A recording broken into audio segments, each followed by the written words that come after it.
एक गड्ढे में लगातार गिरते चले जाना, बादलों के बीच उड़ना, चांद को चढ़कर पकड़ना, हरे घास के मैदान पर भागना या एक खतरनाक ड्रैगन से लड़ना। ऐसे अजीब से और हैरान कर देने वाले सपने हम सभी को आते हैं, पर हम समझ नहीं पाते कि ऐसे सपने हमें क्यों आते हैं। सपनों को याद रखने में बड़ा मजा आता है, लेकिन कुछ लोग ऐसा कर पाते हैं और कुछ लोग नहीं। क्या हर रात अपने सपनों को याद रखने का कोई तरीका है और उन्हें याद रखने की जरूरत क्या है? चलिए पता लगाते हैं। शोधकर्ताओं का मानना है कि सपने बहुत जरूरी होते हैं, भले ही आपको ना लगे। मानव इतिहास की कुछ महान खोजें सबसे महान शख्सियतों द्वारा की गई थी जब वो सपने देख रहे थे। जरा सोचिए, अगर मार्टिन लूथर किंग जूनियर ने अपने सपनों को माना नहीं होता तो क्या होता? आपको याद है ना, I have a dream, jobs और स्वतंत्रता की स्पीच, जिसमें उन्होंने नागरिक और आर्थिक अधिकारों की बात की, और इसी वजह से यूनाइटेड स्टेट्स में जातिवाद यानी रेसिज्म खत्म हुआ। हमें अपने सपने क्यों याद रखने चाहिए? इसके दो खास कारण हैं। पहला कारण, लोग हर रात कई सपने देखते हैं जो सिर्फ 5 से 20 मिनट तक ही चलते हैं। दूसरा कारण है, सपनों को याद रखने से हम कई समस्याओं को सुलझा सकते हैं। सोते वक्त हमारा सबकॉन्शियस माइंड या अचेतन मन उन समस्याओं पर काम करता है जो हमारा कॉन्शियस माइंड या सचेत मन नहीं कर पाता। रोजमर्रा की जिंदगी में लोग कई चुनौतियों का सामना करते हैं, फिर चाहे वो परिवार से जुड़ी हो, काम से, सेहत से, या कोई क्रॉसवर्ड पजल जिसे आप सुलझा नहीं पा रहे हैं। सपने हमारी समस्याओं को सुलझाने की क्षमता को बढ़ाता है। आपने ये फ्रेज सुना होगा, स्लीप ऑन इट। ये सच में काम करता है। सपनों को याद रखना, उन्हें संसाधित करना और उससे जानकारी इकट्ठा करने से आप कई और नए आइडियाज को जन्म देते हैं और अच्छे फैसले ले पाते हैं, और साथ ही आपका आत्मविश्वास भी बढ़ जाता है। अब मैं आपको बताऊंगा 6 क्विक टिप्स अपने सपनों को याद रखने के लिए। डिसाइड करें या तय करें। आपको ये डिसाइड करना है कि आपको अपना सपना याद रखना है। सोने से पहले ये तय कर लें कि आपको अच्छी तरह से सोना है। इधर उधर की बातें नहीं सोचनी है। बिस्तर पर लेटने से 1 घंटा पहले बत्तियों को बुझा देना है, ताकि आपका शरीर समझ जाए कि अब आराम की बारी है। रिकॉर्ड यानी दर्ज। सपनों को रिकॉर्ड करें। अपने सपनों की छोटी छोटी बातों पर ध्यान देना शुरू करें। आपने जो भी देखा उसे लिख लीजिए, जैसे कि आप कहाँ थे, भावनाएं और पात्र भी। आईज, सुबह उठते ही अपनी आंखें जल्दी से ना खोलें। उन्हें खोलने की तीव्रता पर नियंत्रण रखें। इससे आप शांत रहेंगे और सुबह उठते ही आप फोकस्ड रहेंगे। जो लोग आराम से उठते हैं उन्हें अपने सपने ज्यादा याद रहते हैं। अफर्म यानी निश्चय। इस बात का निश्चय कर लें कि आप सपने को याद रखेंगे। अपने आप से कहिए, मैं अपने सपने को जरूर याद रखूंगा। सोने से पहले 3 बार इस बात को अपने आप से कहें। मैनेज, आपको अच्छी तरह से सोना है। सबसे ज्यादा जरूरी है कि आप अपनी गहरी नींद को पूरा करें। आप सपने ज्यादातर तब देख पाते हैं जब आपकी बॉडी पूरी तरह से रिलैक्स्ड होती है, इसलिए ध्यान रहे अच्छे से सोना है। शेयर यानी बांटें। अपने सपनों को परिवार में किसी के साथ, दोस्तों के साथ या जिनसे आप शेयर करना चाहते हैं उनके साथ शेयर कीजिए। जितना आप शेयर करेंगे उतना ही वो सपने आपको याद रहेंगे।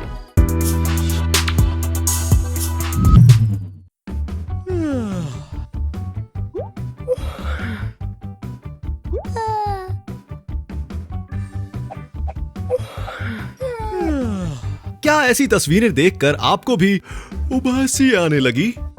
जम्हाई या उबासी लेने की प्रक्रिया को ऑसिटेशन कहते हैं। एक अध्ययन से पता चला है कि जम्हाई आपके दिमाग का प्राकृतिक एयर कंडीशनिंग सिस्टम है, जो आपके थके दिमाग और ज्यादा काम में व्यस्त ग्रे मैटर को ठंडा करने के लिए ठंडे रक्त को आपके दिमाग तक पहुंचाती है, ताकि आप अपना काम अच्छे से कर सकें। यहाँ तक कि उबासी के बारे में सोचने से भी आपको उबासी आ सकती है। सभी उबासी लेते हैं, यहाँ तक कि जानवर भी। आमतौर पर लोगों का ये मानना है कि जब नींद आती है तभी उबासी आती है, लेकिन ऐसा नहीं है। उबासी लेने के 3 मुख्य कारण हो सकते हैं। हमें उबासी तब आती है जब हम थके होते हैं, जब हम बहुत ज्यादा बोर हो चुके होते हैं, या जब हम दूसरों को उबासी लेते हुए देखते हैं। आपको सबसे ज्यादा उबासी कब आती है, ये हमें कमेंट सेक्शन में जरूर बताएं। कुछ मजेदार फैक्ट। क्या आप जानते हैं कि बच्चे भी गर्भ में उबासी लेते हैं? उबासी लेने की प्रक्रिया क्या है? दिन भर काम करने के बाद हमारा दिमाग बुरी तरह से थक जाता है, जिसके बाद उबासी आती है, जिसके दौरान हम अपने जबड़ों को फैलाते हैं और ब्लड वेसल्स यानी कि रक्त वाहिकाओं के जरिए हृदय से दिमाग तक खून पहुंचाते हैं। इसके साथ ही हम अपने नाक और मुंह से हवा को अंदर लेते हैं। हवा दिमाग तक जाने वाले खून को ठंडा करती है, जिससे हमारा दिमाग फिर से तेजी से काम करने लगता है। क्या उबासी संक्रामक है? उबासी सभी वर्टेब्रेट्स के लिए संक्रामक होती है।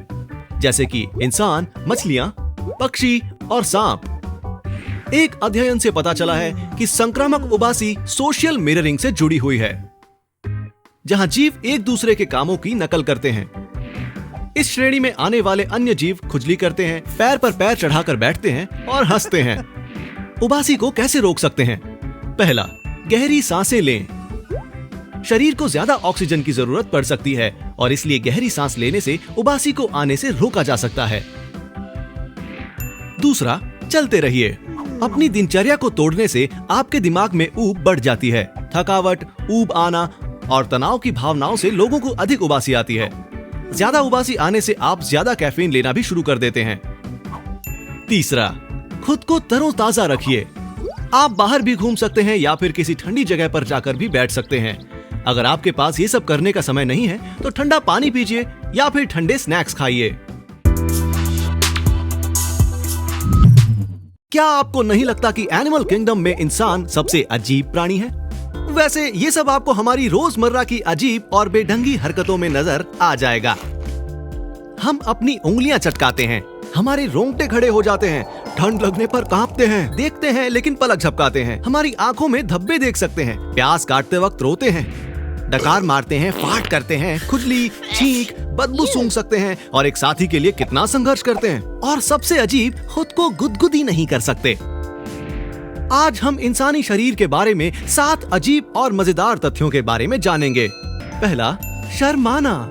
सिर्फ इंसानों को ही शर्माने या ब्लश करने के लिए जाना जाता है। अपने साथ कुछ अजीब होने पर आपके चेहरे की त्वचा के ब्लड वेसल्स के फैलाव के कारण आप ब्लश करने लगते हैं। चार्ल्स डार्विन के मुताबिक ये सबसे अजीब और सबसे ज्यादा मानवीय है और ये भावना सिर्फ और सिर्फ इंसानों के अंदर ही होती है।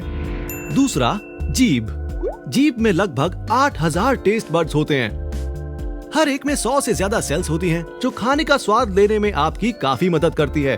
टेस्ट बड्स सेंसरी ऑर्गन्स होते हैं जिससे आपको मीठे, नमकीन, खट्टे, कड़वे और उमामी जैसे स्वाद का अनुभव होता है। हमारी जीभ 8 आपस में जुड़ी मांसपेशियों से बनी होती है, जो हाथी की सूंड या ऑक्टोपस के टेंटिकल्स जैसी ही होती है। तीसरा, दिल। इंसान का दिल एक औसत जीवन काल में 300 करोड़ से भी ज्यादा बार धड़कता है और आपका दिल एक दिन में 1 लाख से भी ज्यादा बार धड़कता है। इसका मतलब है कि हर दिन हमारी रगों में कम से कम 2000 गैलन खून दौड़ता है। दिल इकलौती ऐसी मसल है जो कभी थकती नहीं है, इसलिए आपको अपने दिल का बहुत ध्यान रखना चाहिए, खासकर तब जब आपको पता हो कि ये आपके लिए कितना काम करता है। चौथा, इंसान बायोल्यूमिनेसेंट होते हैं।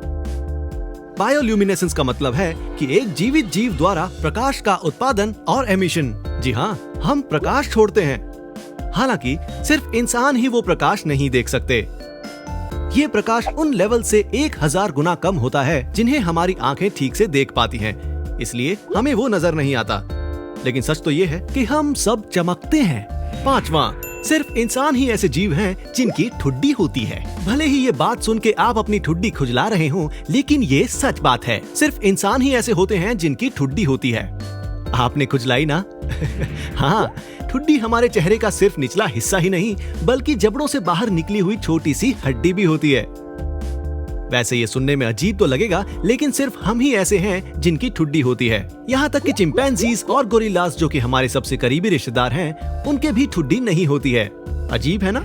छठा, रक्त वाहिकाएं यानी ब्लड वेसल्स। अगर आपको इन्हें एक सिरे से दूसरे सिरे तक रखना है तो मानव शरीर में पाई जाने वाली रक्त वाहिकाएं पूरी पृथ्वी के इर्द गिर्द 4 बार घूम सकती हैं और हमारी आर्टरीज, नसें और सेल्स लगभग 1 लाख मील तक फैल सकती हैं। सातवां, नाक। इंसान की नाक लगभग 1 करोड़ गंध का पता लगा सकती है। गुलाब की खुशबू, कॉफी, नींबू, इत्र, पॉपकॉर्न, इन सब की खुशबू पहचान सकती है। 1 करोड़ गंधों की बात करें तो ये उनमें से सिर्फ कुछ ही हैं जिनका फर्क इंसान की नाक और दिमाग ही कर सकते हैं। उम्मीद है आपको हमारा ये वीडियो जरूर पसंद आया होगा। इंटेलिजेंस, ये शब्द सुनते ही आपके दिमाग में क्या आता है? आप शायद गणित, विज्ञान या एल्गोरिथम्स और मुश्किल सवालों वाले आईक्यू टेस्ट्स के बारे में सोचते हैं, है ना? यदि आप गणित या अलग भाषा सीखने में अच्छे हैं तो स्कूल में पढ़ना आपके लिए एक अच्छा अनुभव रहा होगा, क्योंकि शिक्षा प्रणालियों की बात करें तो यही 2 मुख्य इंटेलिजेंस हैं। लेकिन एक अध्ययन के अनुसार ये चीज पिछले कुछ वर्षों में बदल गई है, क्योंकि उसके अनुसार दरअसल 9 तरह की इंटेलिजेंस है। अमेरिकन साइकोलॉजिस्ट हावर्ड गार्डनर ने थ्योरी ऑफ मल्टीपल इंटेलिजेंसेस बनाई है। इसके अनुसार 9 ऐसे क्षेत्र हैं जहां लोग इसमें कुशल हो सकते हैं। तो आइए जानते हैं 9 तरह की इंटेलिजेंस कौन सी हैं। पहले नंबर पर है नेचुरलिस्ट इंटेलिजेंस, यानी प्रकृतिवादी। जिन लोगों के पास उच्च प्रकृतिवादी बुद्धि होती है, वे प्रकृति में ज्यादा रुचि रखते हैं, पर्यावरण की खोज करते हैं और अन्य जीवित चीजों के बारे में सीखते हैं। ऐसे व्यक्ति अपने पर्यावरण में होने वाले छोटे छोटे से बदलाव को भी समझ लेते हैं। इन्हें वनस्पति विज्ञान, जीव विज्ञान और जूलॉजी जैसे विषयों में रुचि होती है। उन्हें कैंपिंग, गार्डनिंग, हाइकिंग और बाहर घूमने का शौक होता है। दूसरे नंबर पर है म्यूजिकल इंटेलिजेंस, यानी संगीत की समझ या फिर साउंड स्मार्ट। जो लोग संगीत में रुचि रखते हैं वो पैटर्न, लय और ध्वनियों को अच्छे से समझते हैं। संगीत को लेकर उनका प्रेम असीम होता है और ऐसे लोग अक्सर संगीत रचना यानी कॉम्पोजिशन और परफॉर्मेंस में अच्छे होते हैं। उन्हें गाना गाना, संगीत वाद्य यंत्र बजाना भी पसंद होता है। इतना ही नहीं, वो संगीत के पैटर्न और स्वर को आसानी से समझ लेते हैं। तीसरे नंबर पर है लॉजिकल मैथमेटिकल इंटेलिजेंस, या जो गणित में रुचि रखने वाले व्यक्ति होते हैं। जिन लोगों की मैथमेटिकल इंटेलिजेंस ज्यादा होती है वो तर्क पैटर्न को पहचानने और तार्किक रूप से समस्याओं का विश्लेषण करने में सक्षम होते हैं। वो जटिल समस्याओं को सुलझाने में माहिर होते हैं और मुश्किल से मुश्किल मैथमेटिकल प्रॉब्लम्स को भी सॉल्व कर लेते हैं। चौथे नंबर पर है एग्जिस्टेंशियल इंटेलिजेंस, यानी अस्तित्वगत बुद्धिमत्ता। उच्च अस्तित्ववादी बुद्धि वाले लोग अच्छे दार्शनिक विचारक यानी फिलोसॉफिकल थिंकर्स होते हैं। वो जीवन और मानव अस्तित्व से जुड़े सवालों के बारे में सोचते हैं, जैसे कि जीवन का अर्थ क्या है, हम क्यों मरते हैं और हम यहाँ कैसे आए। पारस्परिक यानी इंटरपर्सनल इंटेलिजेंस, यानी पीपल स्मार्ट। जिनके पास पारस्परिक बुद्धिमत्ता है वो दूसरों को समझने और बातचीत करने में अच्छे हैं। ऐसे व्यक्ति अपने आसपास के लोगों की भावनाओं, प्रेरणाओं, इच्छाओं और इरादों का आकलन करने में माहिर होते हैं। वे बातचीत या बिना बात किए भी लोगों को समझ जाते हैं। छठे नंबर पर है शारीरिक यानी बॉडीली किनेस्थेटिक इंटेलिजेंस।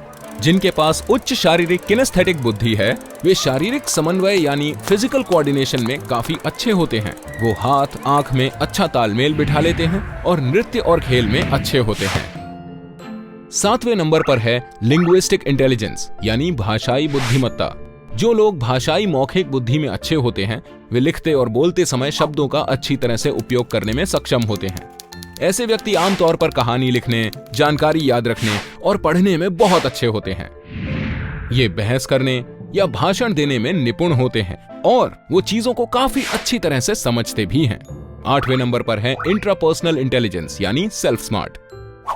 अच्छी इंट्रापर्सनल इंटेलिजेंस वाले व्यक्तियों में बहुत कमाल की आत्म जागरूकता होती है और वो स्वयं की भावनात्मक विचारों, भावनाओं और प्रेरणाओं को समझते हैं। ऐसे व्यक्तियों को खुद का विश्लेषण करने में मजा आता है और अक्सर दिन में सपने देखना, दूसरों के साथ संबंध तलाशना और अपनी व्यक्तिगत शक्तियों का आकलन करने में व्यस्त रहते हैं। 9वें नंबर पर है दृश्य स्थानिक यानी विजुअल स्पेशियल इंटेलिजेंस। ऐसे लोग आसानी से चीजों को विजुअलाइज कर लेते हैं, साथ ही उन्हें पैटर्न्स पहचानने में दिक्कत नहीं होती है। ऐसे लोग जल्दी ही किसी पहेली, चित्र, ग्राफ या चार्ट्स को सुलझा लेते हैं या समझ लेते हैं। और तो और ये नक्शे भी बहुत जल्द ही समझ लेते हैं। तो ये थी 9 प्रकार की इंटेलिजेंस। आपको क्या लगता है कि आप सबसे अच्छे किसमें हैं?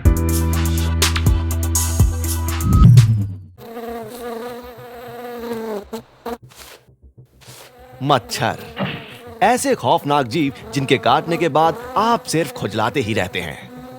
क्या आप जानते हैं कि वो डायनासोर से भी पुराने हैं और ये अंटार्कटिक को छोड़कर किसी भी मुश्किल परिस्थिति में जिंदा रह सकते हैं। हाँ, ये छोटे उड़ने वाले जीव बहुत अनुकूल होते हैं। मच्छरों से आपका सामना तो जरूर हुआ होगा और शायद इस वक्त भी कोई मच्छर आपके आसपास आपको काटने की फिराक में हो। तो अब हम ये जानना चाहते हैं कि ये हमें काटते क्यों हैं और इन्हें हमारा खून पीने में क्या मजा आता है। मच्छरों की मौजूदा 3000 से ज्यादा प्रजातियों में से केवल मादा मच्छर ही इंसानों और बाकी मैमल्स का खून पीती हैं और नर मच्छर केवल फलों और पौधों के रस पर ही जिंदा रहते हैं।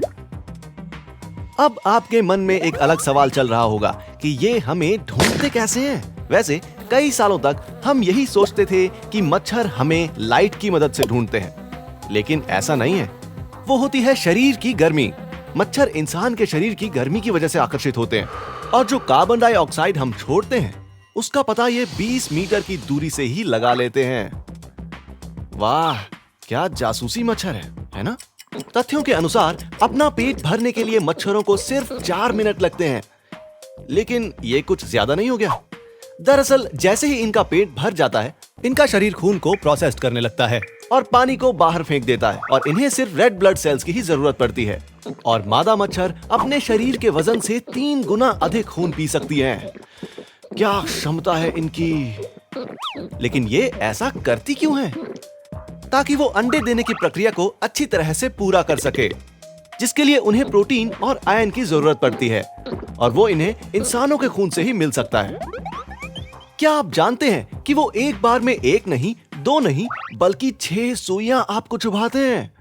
तो जैसे ही मच्छर अपना शिकार ढूंढ लेते हैं, वैसे ही वो अपने प्रोबॉस्किस को आपकी त्वचा में डालते हैं और रक्तवाहिका यानी ब्लड वेसल्स ढूंढनी शुरू कर देते हैं। अगर उन्हें पहली बार में वेसल्स नहीं मिलती तो उसके बाद भी वो उसे ढूंढते रहते हैं। इनके प्रोबॉस्किस में 6 सुइयां होती हैं। उनमें से किनारे की 2 सुइयां तेज चाकू की तरह होती हैं, जो इंसान की त्वचा को काटने में मदद करती हैं। 2 सुइयां टिश्यूज को एक दूसरे से अलग रखती हैं, और उनमें से एक सुई, जिसे लेब्रम कहते हैं, वो ब्लड वेसल्स को ढूंढने में मदद करती हैं। इस सुई में 150 से ज्यादा रिसेप्टर्स होते हैं, जो सही ब्लड वेसल्स को ढूंढने में मदद करते हैं, और इसी से वो खून भी चूसते हैं। बाप रे! अच्छा, क्या आप बता सकते हैं कि 6वीं सुई या हाइपोफैरिंक्स का इस्तेमाल किस लिए किया जाता है? इस सुई से हमारी त्वचा में छेद किया जाता है और लार यानी सलाइवा छोड़ा जाता है, जिससे खुजली और चुभन महसूस होती है। मच्छर की लार में 100 से ज्यादा एंजाइम्स होते हैं, जो लोकल एनेस्थीसिया का काम करते हैं और खून को जमने से रोकते हैं। लगभग सभी इंसानों को मच्छर की इस लार से एलर्जी होती है। जी हाँ, सही सुना, लगभग सभी इंसानों को। लेकिन कुछ इंसान ऐसे भी हैं जिन्हें नहीं होती। भाई, वो तो बहुत खुशकिस्मत है। इंसान के शरीर से हिस्टामिन्स निकलते हैं, एक ऐसा रसायन जिससे त्वचा में खुजली और सूजन होती है। और व्हाइट ब्लड सेल्स, जिन्हें लिम्फोसाइट्स भी कहते हैं, वो लार से लड़ने में मदद करती हैं, जिसकी वजह से हमारी त्वचा सूज जाती है और खुजली होती है। मच्छर जो लार छोड़ते हैं, उससे कभी कभी खतरनाक बीमारियां भी हो जाती हैं, जैसे मलेरिया, जीका, डेंगू और चिकनगुनिया आदि, जिससे करीब 10 लाख लोगों की जानें जाती हैं। बहुत बुरी बात है ये। इनके काटने से खुद को बचाने के लिए हम आपको एक टिप देते हैं। खुशबूदार मोमबत्तियां जलाइए, कुछ पौधे और हर्ब्स लगाइए, साथ में स्प्रेज और रिपेलेंट्स भी रखिए। एक बार करके देखिए और फिर आपको पता चलेगा कि ये मच्छर आपसे कैसे दूर भागते हैं। एक इंसान का शरीर अपने आप में ही बहुत कॉम्प्लेक्स एंड ब्यूटीफुल मास्टरपीस है। भाई मास्टरपीस तो हम लोग भी है ना। आप मास्टर, मैं पीस। ये तुमने सही बोला सर कैट। और ये रही top 10 non functional body parts की लिस्ट। नंबर 10 पर है हमारी तीसरी आईलिड। भाई, माँ की आँख सुना था, ये तीसरी आँख पहली बार सुना है। अभी तुम्हें और भी बहुत कुछ जानने को मिलेगा। थर्ड आईलिड यानी प्लीका सेमिलुनारिस, ये पाई जाती है यहाँ यानी टीयर डक्ट पर। मतलब दिल के और माँ के आंसू इधर से बहते हैं भाई। बिल्कुल, और ये आंखों को हिलाते समय आंसू निकलने और आंखों में फंसे कचरे को निकालने में मदद करता है। मतलब 2 in 1। जानवरों में अगर थर्ड आईलिड देखनी है तो मगरमच्छ की आंखों को जरूर देखिएगा। भाई, मगरमच्छ की आंखों में देखना टू मच हो जाएगा भाई। नंबर 9 पर है डार्विन्स पॉइंट या ट्यूबरकल। ये त्वचा की छोटी तह है जो लगभग 10% लोगों के ऊपरी कान में बन सकती है। भाई, अपन जब कान के नीचे बजाते हैं ना, तो मालूम ही नहीं कि क्या बजा रहे ले। मार पिटाई की बात नहीं करते सर्किट। साइंटिस्ट का अनुमान है कि जब किसी शिकारी का शोर सुनाई दे तो इसे स्विवेल बनाने में मदद मिलती है। भाई, बोले तो दरवाजे पे कुंडी मार के क्या? नहीं। नंबर 8 पे बाल, इसकी खाल निकालते भाई। बाल भले ही दिखने में अच्छे हों, लेकिन ये नहीं भी हैं तो भी कोई फर्क नहीं पड़ता। वैसे ये बॉडी को इंसुलेट करने में मदद करता है और गर्म मौसम में सूरज की हार्मफुल रेस को दिमाग को हर्ट करने से बचाता है। ये बाल तो अपन के बॉडी का ढाल निकला भाई। बिल्कुल सही कहा। वैसे आईब्रोज की वजह से पसीना आंखों में नहीं गिरता और दाढ़ी के बाल आपकी लुक को और बेहतर बना सकते हैं। तो अभी तो अपन रखता है ना। Number 7 appendix. हमें अपेंडिक्स का तब पता चलता है जब हम में से किसी को अपेंडिसाइटिस होता है। अपेंडिसाइटिस में पेट में दर्द होता है और खाना खाने में परेशानी होती है। हैंगओवर के बाद भी ऐसा ही होता है भाई, कभी कभी। अपेंडिक्स एक स्मॉल पिंक पाउच होता है जिसके बढ़ने से पेट में सूजन होती है और यूएसए में तो हर साल 3 लाख लोग अपेंडिक्स का ऑपरेशन करवाते हैं। भाई लोग ठीक से खाने का तभी लोचा नहीं होगा। मेरा लकी नंबर 6। ये है कॉक्सिक्स या टेलबोन, जो होती है आपकी स्पाइन के नीचे। इसमें 3 से 5 वर्टेब्रे शामिल होते हैं जो सेक्रम के नीचे होते हैं। ये एक पूंछ का अवशेष है जिसे हमारे पूर्वजों ने थोड़ा संतुलन प्राप्त करने के लिए इस्तेमाल किया होगा। पहले के लोग बोलते थे ना भाई कि पूंछ नहीं तो कुछ नहीं। नंबर 5 पर है हमारे दांतों का वो दांत जिसे कहते हैं विजडम टूथ यानी अकल दाढ़। भाई मेरी दादी बोलती थी कि मेरे 32वां अक्ल दाढ़ी है। मालूम है कितना है? जैसे समय के साथ मनुष्य विकसित होते गए, मानव जबड़े छोटे होते गए। इसीलिए जब हम अडल्टहुड में आते हैं तो विजडम टूथ आपके जबड़े में वास्तविक दर्द पैदा कर सकते हैं। भाई अपने तो एक ही घूसे से वो दर्द पैदा होता है। Number 4 men's nipple. महिलाओं को निपल की आवश्यकता इसीलिए होती है ताकि वो अपने बच्चों को ब्रेस्ट फीड करा सकें। लेकिन पुरुषों के निपल क्यों होते हैं? भाई आपके इस सवाल ने तो मेरा माथा घुमा दिया। आगे बढ़े क्या? नंबर 3 पर है टॉन्सिल्स। आपके गले के पीछे स्थित ये लिम्फोइड टिश्यू भी आपके अपेंडिक्स की तरह ही संक्रमित हो जाते हैं, जिससे गले में सूजन और दर्द होता है। भाई आप उनकी गर्लफ्रेंड जब छोड़ के गई थी ना तो लिम्फोइड छोड़ के गई होंगी। इधर ही दर्द हुआ तो मेरे को। सर्किट ये सुन, जैसे जैसे हम बड़े होते जाते हैं वो आकार में कम होने लगते हैं, जिससे संक्रमण का खतरा कम हो जाता है। नंबर 2 पर है साइनस। भाई मिलकर जब पाप करते हैं ना तो ऐसा ही होता है। सिन जोड़ अस साइनस। पीछे बंद सर्किट। ये सोचा जाता है कि हमारे सिर में इन खाली जगहों का कोई विकसित ज्ञात उद्देश्य नहीं है। हालांकि शायद वो आंखों को बचाने और आवाज की पिच और टोन में बदलाव करने के लिए उपयोगी हो सकते हैं। भाई जब अपन गला फाड़ कर रोते हैं तो इनका क्या होता होगा? सॉरी भाई, नंबर 1 पर क्या बताओ ना। नंबर 1 पर है पिंकी टो। पता है हमारे पैर की उंगलियों का वास्तव में क्या उपयोग है? उंगली का उपयोग तो उंगली करना ही होगा ना। तो कुछ भी बोलता है सर्किट, मैं बताता हूँ। हमारे बड़े पैर की उंगली हमें सही खड़े होने में मदद करती है और जब हम चलते या दौड़ते हैं तो अगली 3 उंगलियां हमारे संतुलन को बनाए रखने में मदद करती है। लेकिन पिंकी टो का कोई काम नहीं है। मतलब बोले तो टोटल वेस्ट। तो ये थे हमारे टॉप 10 यूजलेस बॉडी पार्ट्स। इंसान प्रोग्राम्ड है बनने में स्ट्रॉन्गर, फास्टर और स्मार्टर। ऊंचाइयों पर पहुंचना, लंबा जीना और छोटी सी जगह को भी पॉपुलेट करना। हम अपनी इन कैपेबिलिटीज को कितना भी निखार लें, लेकिन हमारा पोटेंशियल हमारी ह्यूमन बॉडी पर डिपेंड करता है। तो ह्यूमन बॉडी क्या और कितना सरवाइव कर सकती है? क्यों जागी क्यूरियस पंथी? इंसान कितनी ठंड झेल सकता है? इंसान ज्यादा ठंड में लंबे वक्त के लिए सरवाइव नहीं कर सकता। तो अगर आप वार्म फायर और थर्मल क्लोथिंग ले लेंगे तो किस टेम्परेचर में हम सरवाइव कर सकते हैं?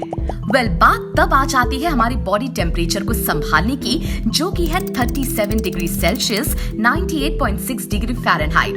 कहते हैं जब बॉडी ठंड का सामना करती है और अगर वो हीट लूज करे तो उसका कोर टेम्परेचर ड्रॉप हो जाता है और अगर 2 डिग्री सेल्सियस तक ड्रॉप हो जाए तो फिर हाइपोथर्मिया एक्टिव होना शुरू हो जाता है। और अगर बॉडी टेम्परेचर गिरता है टू 35 डिग्री सेल्सियस तो आप कपकपाने लगेंगे और आपकी स्किन दूध जैसी सफेद हो जाएगी, क्योंकि आखिर खून जो रुक जाएगा जो आपका बॉडी टेम्परेचर सेट करता है, और 30 डिग्री सेल्सियस पर अनकॉन्शियस हो जाएंगे आप। 25 डिग्री सेल्सियस पर आपको हार्ट अटैक आ जाएगा और 24 डिग्री सेल्सियस पर आपकी डेथ हो सकती है। लेकिन इसमें भी एक एक्सेप्शन है। स्कीइंग करते वक्त एना बैगलिनहॉम गिर गई थी आइस पर और जा गिरी थी अंडरनीथ अ माउंटेन स्ट्रीम। ये यहाँ ट्रैप थी 8 इंचेस ऑफ बर्फ में 80 मिनट के लिए, जिससे इनका कोर टेम्परेचर गिर गया था अराउंड 13.7 डिग्री सेल्सियस तक। वैसे गिरने के कारण ये क्लिनिकली डेथ थी 2 घंटे से, लेकिन लो टेम्परेचर ने इनके ब्रेन और वाइटल ऑर्गन्स जैसे धड़कते हुए दिल को प्रिजर्व किया, जिसने डीले किया इनके सेल्स को मरने से। इसी वजह से मेडिकल स्टाफ इन्हें रिवाइव कर सका। हम कितनी गर्मी सह सकते हैं? अगर ठंड से कंपेयर करें तो इंसान एक्चुअली गर्म क्लाइमेट में सरवाइव कर सकता है। द बैकवाटर अल्ट्रा मैराथन एक ऐसा ही अच्छा एग्जाम्पल है।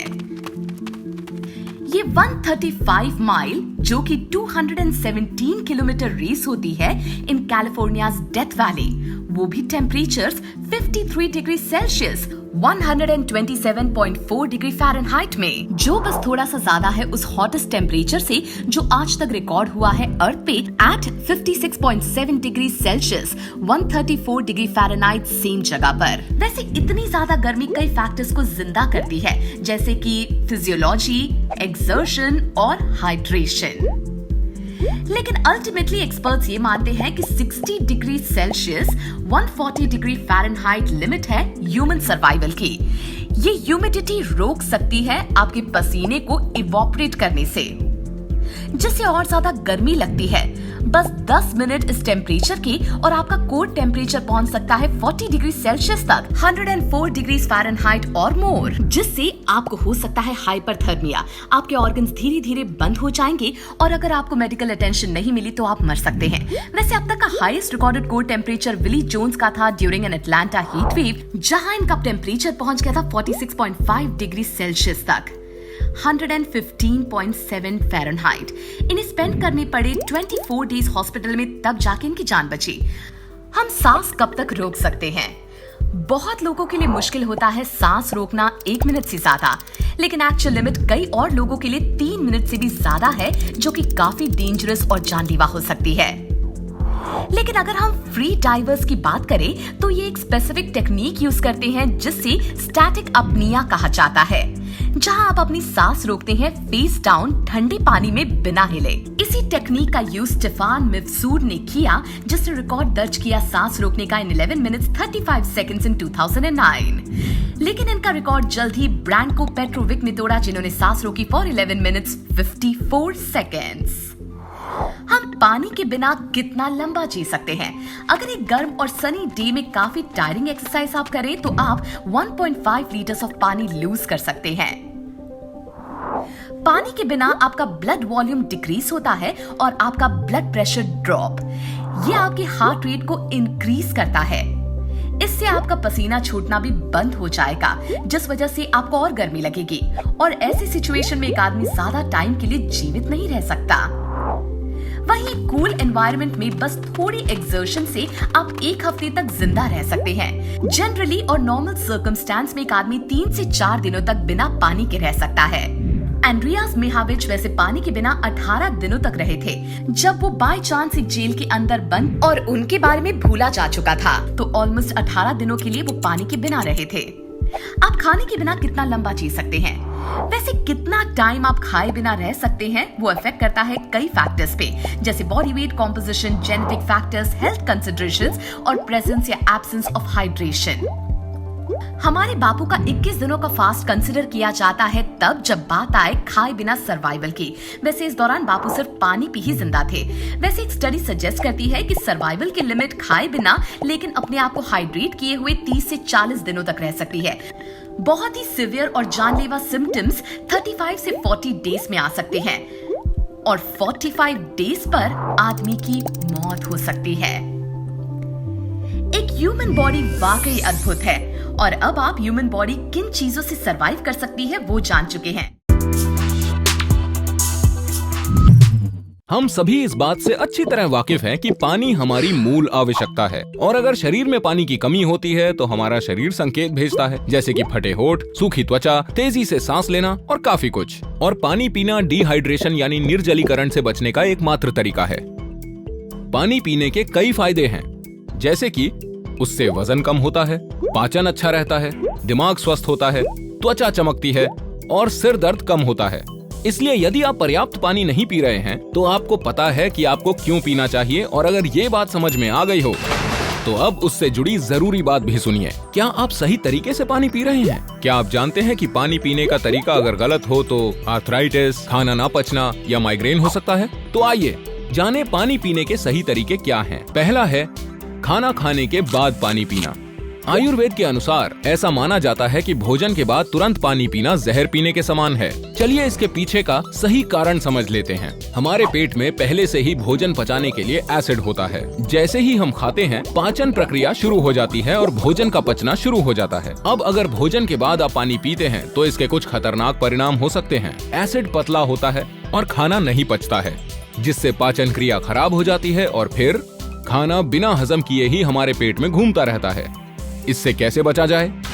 खाना खाने के बाद आपको कुल्ला करना चाहिए और खाने के 1 घंटे बाद ही पानी पिएं। दूसरे नंबर पर है पानी को गटकना। क्या आपको लगता है कि पानी को गटकने से आप हाइड्रेटेड रहते हैं? जी नहीं, इस तरह से पानी सीधा पेशाब के जरिए बह जाता है। पानी पीने का सही तरीका है घूंट घूंट करके और धीरे धीरे पीना।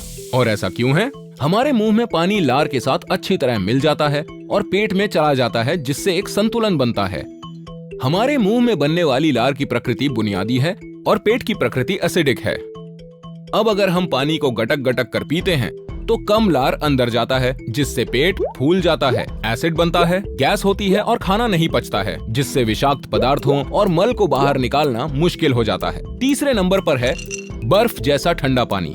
हम सभी को ठंडा पानी पीना बहुत पसंद है। क्यों? सही कहा ना। दिन भर धूप में घूमने के बाद जब आप घर आते हैं तो सीधा फ्रिज के पास जाते हैं और उससे ठंडा पानी निकाल कर पीते हैं। लेकिन क्या आप जानते हैं कि ये शरीर को गंभीर नुकसान पहुंचा सकता है? जब आप ठंडा पानी पीते हैं तो आपके ब्लड वेसल्स सिकुड़ जाते हैं और रक्त संचार धीमा हो जाता है। तापमान गड़बड़ होने से आपका पाचन स्वास्थ्य प्रभावित हो जाता है और आपको ठंड लगती है और सिर दर्द भी होता है। तो इसके लिए एक सुझाव है, अगर आप ठंडे पानी के शौकीन हैं तो मिट्टी के बर्तन में पानी रखें। इससे पीएच स्तर बना रहता है और पानी में खनिज यानी कि मिनरल्स भी शामिल करता है। चौथे नंबर पर है ज्यादा पानी पीना। ये एक मिथक है कि हमें एक दिन में लगभग 5 से 7 लीटर पानी पीना चाहिए। कुछ लोग इससे अधिक पानी भी पीते हैं, भले ही उन्हें प्यास न लगी हो। वो ऐसा इसलिए करते हैं क्योंकि लोग कहते हैं। आप सोच रहे होंगे कि ज्यादा पानी पीना हानिकारक कैसे हो सकता है? बहुत अधिक पानी पीने से आपके सोडियम के स्तर में असंतुलन पैदा हो सकता है। ये हाइपोनाट्रेमिया का कारण बनता है, जो रक्त में सोडियम को पतला करता है और सूजन, सिरदर्द, उल्टी, चक्कर आना और पेट फूलने का कारण बनता है। इससे कैसे बचा जाए? हर किसी के शरीर का एक अलग प्रकार, शरीर का वजन और पोषण संबंधी आवश्यकताएं होती हैं। ये आपके पर्यावरण पर भी निर्भर करता है जहां आप रहते हैं। अच्छा होगा कि आप इन सभी आठों पर गौर करें और अपने शरीर के पैटर्न का निरीक्षण करें, ताकि आपको पता चल सके कि आपको कितने पानी की जरूरत है। यदि आप 2.5 से 3 लीटर पानी पीते हैं तो आप चिंता न करें। 5वें नंबर पर है खड़े होकर पानी पीना। जब हम बैठे होते हैं तो हमारे गुर्दे बेहतर कार्य करते हैं। यदि आप खड़े होकर पानी पीते हैं तो आप अनजाने में अपने शरीर को बहुत नुकसान पहुंचाते हैं। खड़े होकर पानी पीने से पानी एक झटके में नीचे चला जाता है और गंदगी अच्छे से बाहर नहीं निकलती है। ये रक्त या मूत्राशय में विषाक्त पदार्थों और अशुद्धियों को जमा करता है, जिससे किडनी को नुकसान पहुंचता है। खड़े होकर पानी पीने से जोड़ों में भी दर्द होता है और आपके शरीर में तरल पदार्थों का असंतुलन हो जाता है। इसलिए हमें बैठकर धीरे धीरे पानी पीना चाहिए। स्वस्थ रहने के लिए आपको पानी पीने के तरीके बदलने होंगे और इन सुझावों का पालन करना होगा। क्या आप जानते हैं कि आप पर हर वक्त नजर रखी जा रही है? हर वक्त आपके काम, प्रतिक्रिया और चाल ढाल को परखा जा रहा है। आपको हर वक्त आंका जा रहा है, फिर चाहे आपको अच्छा लगे या नहीं। आपकी शारीरिक हलचल और हाव भाव आपके बारे में एक कहानी बताते हैं। बॉडी लैंग्वेज से ये पता चल सकता है कि कोई व्यक्ति क्या सोच रहा है या क्या महसूस कर रहा है। बस आपको इन बातों का ध्यान रखना है। क्यूरियस पंथी बताएगा आपको कुछ खास बातें जो आपके लिए फायदेमंद हैं। चलिए अब कुछ ऐसे उदाहरणों पर नजर डालते हैं जिससे सामने वाले के दिमाग को पढ़ा जा सकता है। बातचीत के दौरान नाक रगड़ने से पता चलता है कि सामने वाला सच नहीं बोल रहा। इसलिए इंग्लिश की ये कहावत to rub someone's knows in it का मतलब होता है कि किसी को उसकी गलती याद दिलाना, ताकि वो उसे दोबारा ना दोहराए। वहीं आंखें खुजलाने का मतलब होता है कि आप जो बात सुन रहे हैं उस पर आपको भरोसा नहीं है। आपको जुकाम या आंख में कचरा हो तो अलग बात है। छोटे छोटे हाव भाव भी एक तरह के सिग्नल होते हैं जिन पर आपको खासा ध्यान देना चाहिए। ये हाव भाव बहुत ही जल्द बदल सकते हैं, लेकिन इससे आपको सामने वाला क्या सोच रहा है उसके बारे में पता चल सकता है। और आप ये भी जान सकते हैं कि वो क्या छुपाने की कोशिश कर रहा है। यहाँ तक कि तरह तरह के मुंह बनाने से भी पता चलता है कि कोई क्या सोच रहा है। अगर आप खांस रहे हैं या फिर उबासी ले रहे हैं तो उस वक्त मुंह बंद करना सभ्य माना जाता है, लेकिन कभी कभी ऐसा आप अपनी भावनाओं को छुपाने के लिए भी करते हैं। होंठ दबाने का मतलब है कि आप किसी बात से राजी नहीं हैं। होंठ काटने का अर्थ होता है कि आप तनाव में हैं, चिंतित हैं या किसी सोच में हैं। लेकिन वहीं होंठ काटने का एक और मतलब होता है कि आप किसी से फ्लर्ट कर रहे हैं। सिर्फ यही नहीं, कभी कभी कुछ और एक्शंस को भी गलत तरीके से लिया जा सकता है। जैसे मीटिंग के दौरान अपने बालों को घुमाना, इसका मतलब होता है कि आप किसी उलझन में हैं या कहीं और खोए हुए हैं, या फिर आप घबराए हुए हैं और खुद पर भरोसा नहीं है। लेकिन वहीं अगर आप मुस्कुराते हुए और बाहों को हिलाते हुए बालों को घुमाते हैं तो उसे फ्लर्ट माना जाता है। अपने हाथों को पीछे बांधकर खड़े होना, भले ही आपको ऐसे खड़े होने में काफी आरामदायक महसूस होता हो, लेकिन इससे लोगों को लगता है कि आप तकलीफ में हैं और अपने गुस्से को दबा रहे हैं। पैरों को एक दूसरे के सामने रखना, यह भी एक तरह का संकेत होता है, लेकिन कई लोग इसे अनदेखा कर देते हैं। किसी से बात करते समय आपके पैर उसके पैरों के सामने ही होने चाहिए और आमतौर पर ऐसा ही होता है। लेकिन जब हम अपने पैर को पीछे ले जाते हैं या फिर हिलाते रहते हैं तो उसका मतलब होता है कि हम वहां से जल्दी निकलना चाहते हैं। बहुत बार पलक झपकाने का मतलब होता है कि आप अच्छा महसूस नहीं कर रहे या परेशान हैं। कम पलक झपकाने का मतलब है कि आप ज्यादा ध्यान दे रहे हैं और अपनी पलकों को झपकाने से रोक रहे हैं। बिना कहे कुछ ऐसे संकेत होते हैं जो आपको खुद के बारे में काफी कुछ बताते हैं। तो अगली बार कुछ भी करने या किसी बात पर चर्चा करने से पहले सोचिएगा कि लोगों की नजरें आप पर हैं।